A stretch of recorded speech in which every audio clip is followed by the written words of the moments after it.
Greetings and welcome to another fabulous film about art.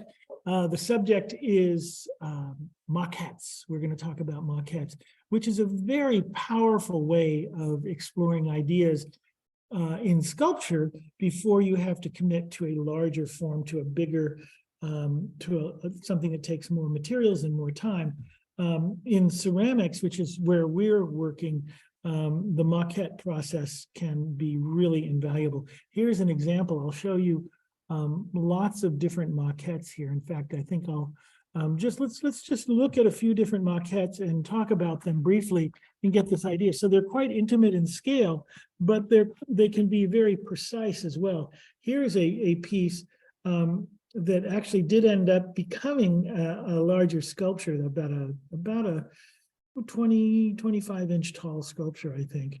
But this is the maquette scale, and this is called hibernaculum. It's a place where people go to hibernate. And so that is an example of what you can do. You can spend a few hours on these and really focus on the details to make sure that to really both clarify your thinking and your ideas in the form, but also to make a work of art in its own right. So these pieces take on their own qualities and their own presence. This one is called Missile Envy, inspired in part by a book by Helen Caldicott, and also, well, by some political things that we've experienced together. And this piece, actually, I didn't end up making one exactly like this, but I made one very similar, the exact same theme, but a different orientation for this sculpture here.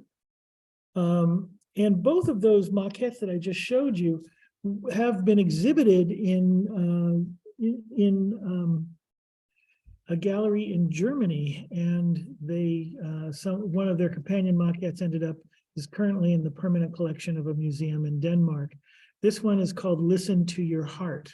So these are really good examples of figurative maquettes. So they are figurative. And so they're good ways of exploring, well, what kinds of ideas do I want to incorporate with my figures, and how am I going to express my figures? What are the sculptural form that they're going to take? And you can play with proportions, you can play with the positioning of the whatever objects are going to be related to the theme of the sculpture. All of that can happen with your piece. Let's look at a few more maquettes here. Here is, whoop, that's a little too much. Get that going.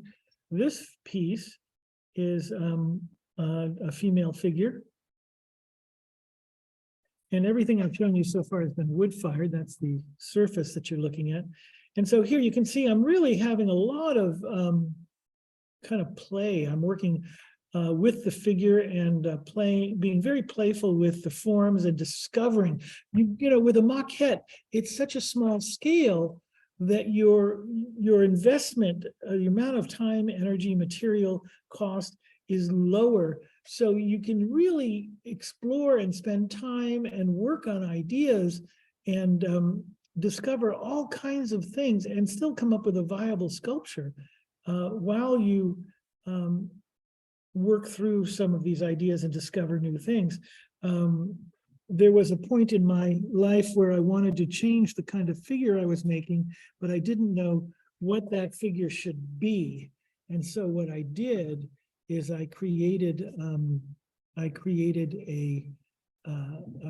practice of working for about 3 months. I just made maquettes, and a lot of them I destroyed, until finally one day I found a kind of maquette that then has become a series of figures that I've been working on now for over 10 years. This is a very simple, what I would call an enigmatic non-narrative sculpture. You can see it has a really compelling texture on it. This texture is created by using dull pencil again and again and again. So with this idea, say I wanted to make a sort of an enigmatic sculpture, something intriguing, but non-narrative. It wasn't a figure, it wasn't something that told a story. but I wasn't sure. Should I have the hole off to one side? Should I have the hole centered? Should it be, as you can see here, should it be lower and wider? Should it be higher and narrower? Should the hole be larger or smaller? So I'm really exploring proportions, and at the same time, asking questions about placement. Is the hole in the middle? And then the other question of placement is, should the piece be at an angle? Should I do something that is not level, but is actually tilting up with, again, the hole in this case is quite a bit smaller, and it is also off to one side. And here is a larger hole, a little closer, not quite to the center, but a little closer to the center. You can see I'm playing with texture here, a different kind of texture here. So I'm exploring texture. I'm playing with contrast. Is the texture at the top? Is it at the bottom? Here are some pieces. This piece I actually did make quite large. I made it, it's about 24 inches across the surface here, about 2 feet tall for this little cone. And this one I've made about, it's about a little more than 3 feet long, the one that I made, inspired by, I did a series of these cone maquettes to explore that. So you can see the central idea of maquette is you're really trying to work out issues of proportion, scale, composition, sometimes theme. So that can be something that you are doing consistently. Here, I'm going to show you this piece. This is out of wet clay. This has been made in about 2 hours ago. And it's a very roughed out figure. And I've gone about as far as I can go with it at this stage of hardness. And that's a very important point, that clay, as it dries, goes through many phases of wetness, and the kind of work that you can do with it varies. This is very malleable, and I can hit it with a paddle. I can shape it, I can push it, I can sculpt it, I can add, I can subtract, do all kinds of things with this particular, when it's this plastic. And this is a very plastic piece. I could still work on it. I can, these 3 potatoes here, when I put them together, the joining slip is kind of oozed out a little bit. So I can come in here and work it out. This kind of work, however, will be much cleaner if I wait till it dries a little bit, till it gets medium leather hard. That's my next stage. And then when it's medium leather hard, I can start to scrape it and score it and scratch it and really refine it. When it gets medium leather hard and hard leather hard, you can actually make very precise sharp edges, and things start to occur much easier. The problem with doing that when it's this soft and wet is that you push on one area and then another area bends. And so it's not ideal for so it's ideal for doing this kind of thing, which is roughing the whole thing out. And then when it dries up a bit, I'll go over it much more precisely and, do things like scrape this so that there's no little dimples or dents in it, and make these a really sharp, precise form. The same with this, kind of squaring this area off even more. So that is working with the plastic clay. And then again, as we explore, here's an idea I'm working with. This is something I'm interested in. This is a medium leather hard to almost hard, not quite hard leather hard. And I'm going to wait a little bit longer and then do a little more scraping on this. But the idea is I want to make a sort of convex, or concave shape here. This kind of trough-like form with some kind of intriguing sculptural foundation underneath. So it'll be a sculpture with this top that's very trough-like. And so this is medium, kind of a far end of medium leather hard. Here's another variation on that idea. Again, the trough-like top. And then you can see that I've sculpted this quite a bit in its leather hard stage. And you can see, get a little better look at that. You can see that this has actually got some rounded sections and soft sections here interacting and interlacing. And that makes for some very intriguing, I like a sculpture when it has these kinds of activated spaces underneath, sort of down by the ground plane, that the piece is lifting up and there are things happening right on the ground plane. So this is another piece. It'll get a little bit more work when it's a little more leather hard. And then here, this is a piece that is the same idea, longer. So again, I'm playing with proportions. This one's longer, and it's also thinner. And so it's a little bit, you got to keep an eye on maybe keeping it stable. And then what I want to do with this one is I can start sculpting this in any way I choose. So one of the things I see that would be interesting here is to have maybe not right in the middle, but maybe what if there was some kind of archway here? And what if that archway came through on this side, the opposite area? And I can do that very precisely with carving, but I could also start by using a wire tool. And I can do that because it's still soft enough to cut. So I can grab a wire tool and line this up with those cuts I've made. And this will rough it out a bit. And I'll cut in and follow those lines. I'll do the same here. So this is not something you can do as easily when something is leather. It is plastic, it's soft, and this is leather hard. So I can do it. And I'm not quite there. I haven't gone exactly where I want to go, but that's quite beautiful, the kind of shapes that you get with the wire movement. I'm going to just work a little bit more towards the idea of the curved areas. I think I might go deeper here on this side. I'm going to bring this down a bit, and then I'll bring this down. And we'll bring this up. Oops. And you recognize that sound, oops. So I'll just make something a little bit different here. And here is now what it looks like.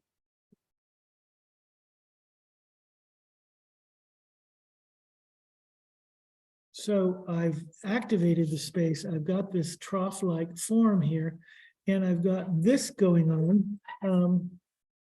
So now what I'm going to do is play with some other ideas. So what if here, let's see, I think I'm going to push this knife through and go downward.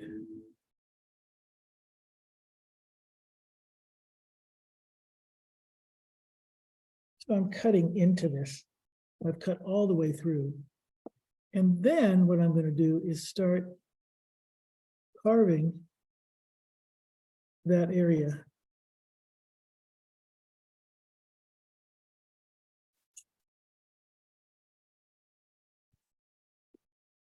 And you can see, because it's leather hard, I can really make I can do some carving and some work in ways that if this were plastic, I could not manipulate it the same way.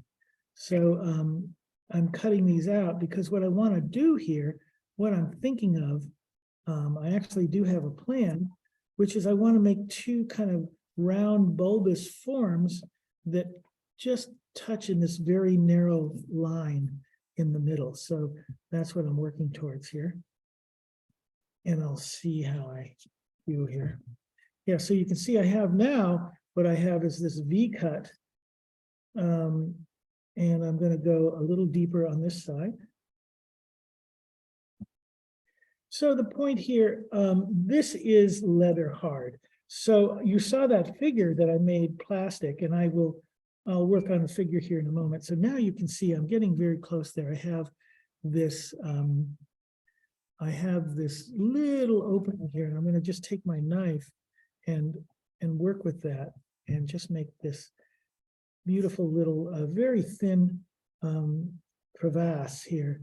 And then I'm going to carve this so it's a kind of soft, round form on both sides. And that's going to take a little bit of time. So that you can see the central point here, that there's all kinds of ways of working with this. I'll show you one more. This is a trick I learned from Krista Assad, which is to take your steel ribbon, take a scissors and cut it at a 90-degree angle. And that gives you a very useful tool that gives you a lot more access to areas than you could get with the full rib.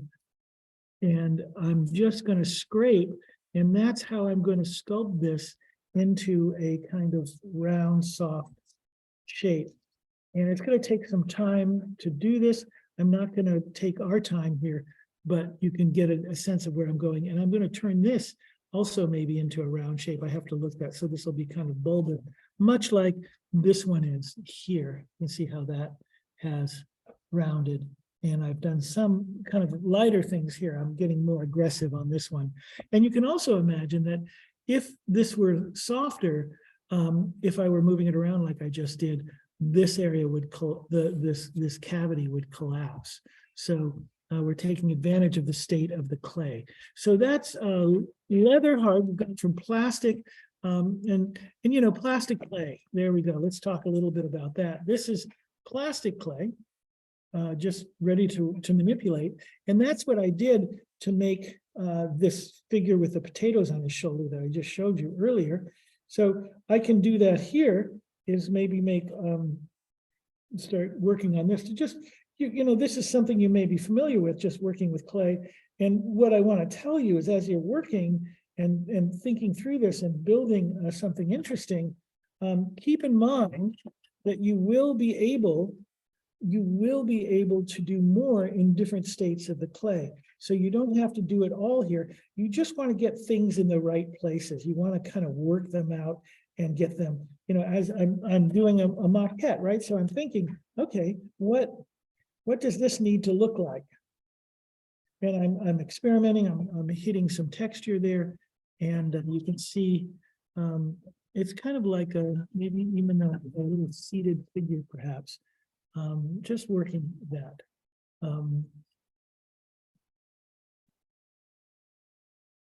I like paddles, can be very powerful shaping tools.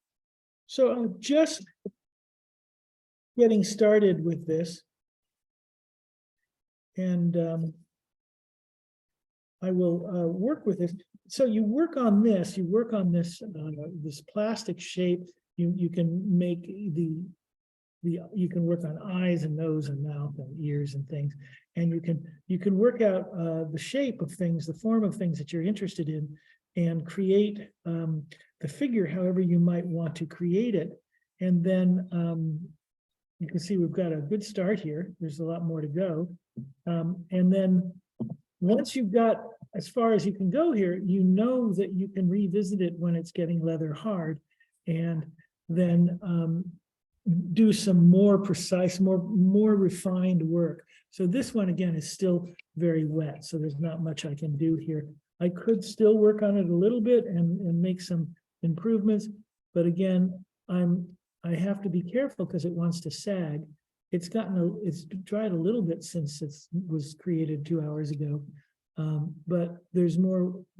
It'll be an easier job to sculpt this when it's just a little bit drier.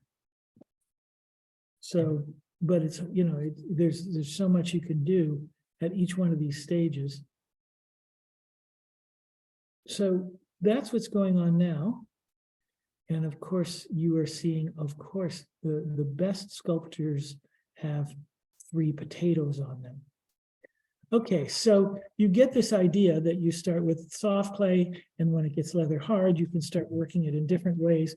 And then finally, you know, as you can see with these earlier pieces that I was showing you, you want to really finish them. You want to have the the planes and the surfaces and the forms, meeting exactly where you want and really cleaning them up and making them very sharp and precise, because that makes for a very clarified idea that you can then interpret larger if you choose. So here's another maquette. This one's finished. And the idea is, again, some kind of concavity, but in this case, a circular concavity. And then what happens below, how does that look down below? So I've played with this form. And so this is an option. So I've created that. I've made some other maquettes that are not quite resolved yet, not quite finished. Here's one that is interesting.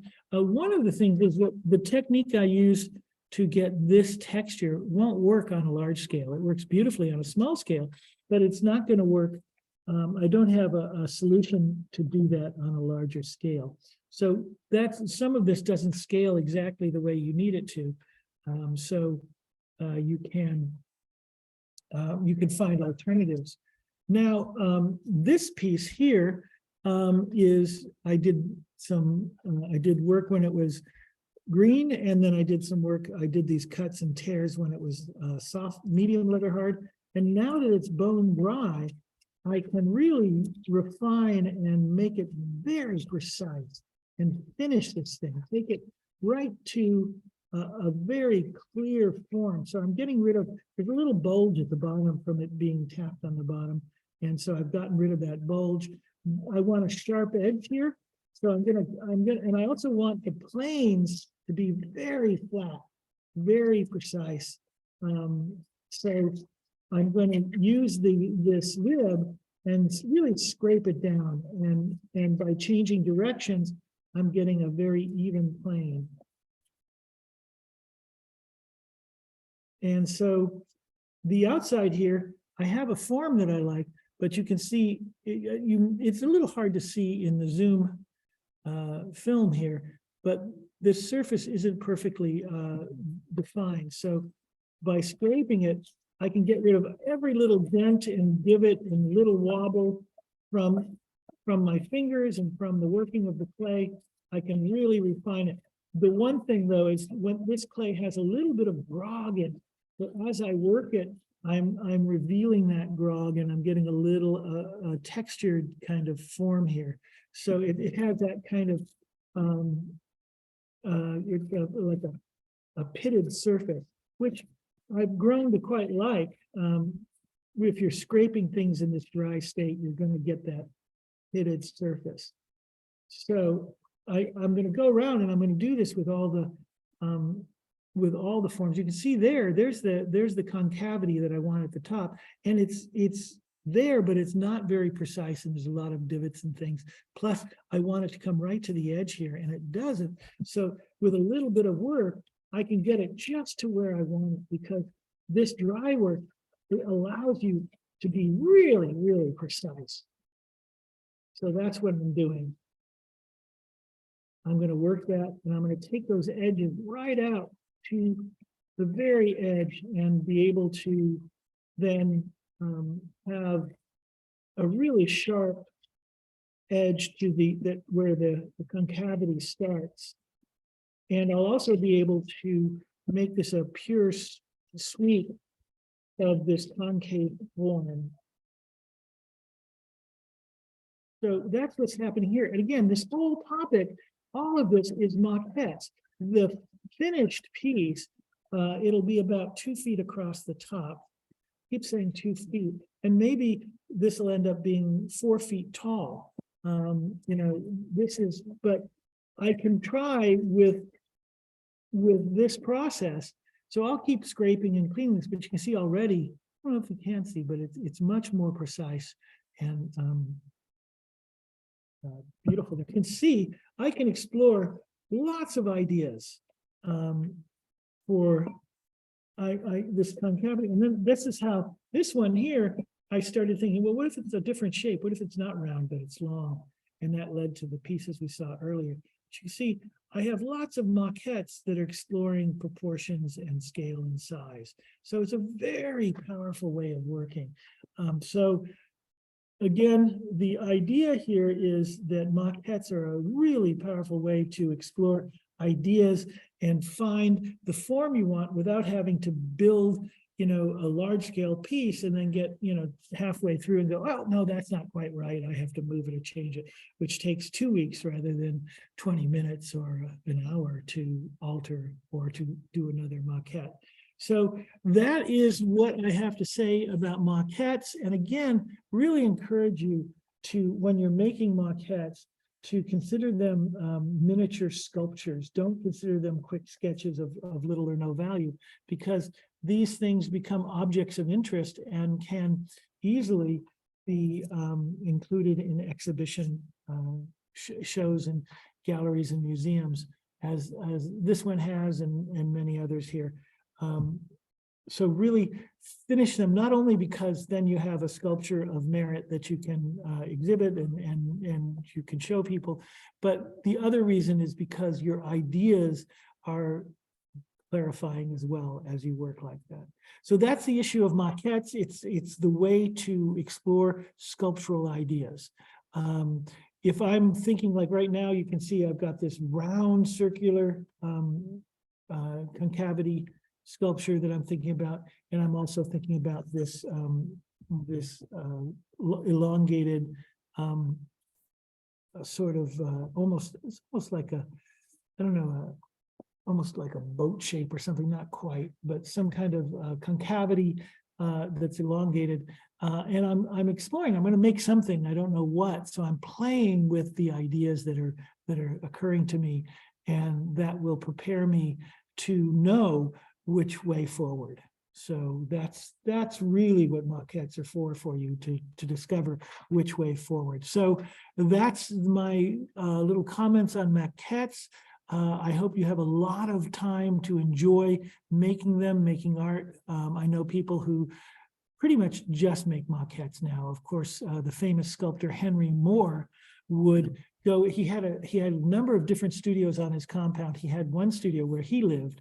Most of his time creating was in the maquette studio, and he would work with pieces of bone or driftwood and add plaster to them and sculpt and find his form on a very intimate, very small scale. And then he would hand that to his enlarging studio, and they would take it and make it, it would get to be about 3 to 4 feet across, and kind of table size, definitely a sizable sculpture. And he always talked about changes he would have to make to that before. Then all of these things were cast in bronze. And then when he found a table-sized sculpture that he really liked, then he handed it over to the enlargement studio again, and then they made it monumental. They made it 6 to 8 to 12 feet tall. And but he was driven through all his ideas in the mature part of his career came out of his maquette studio. So maquettes are really a powerful way to work.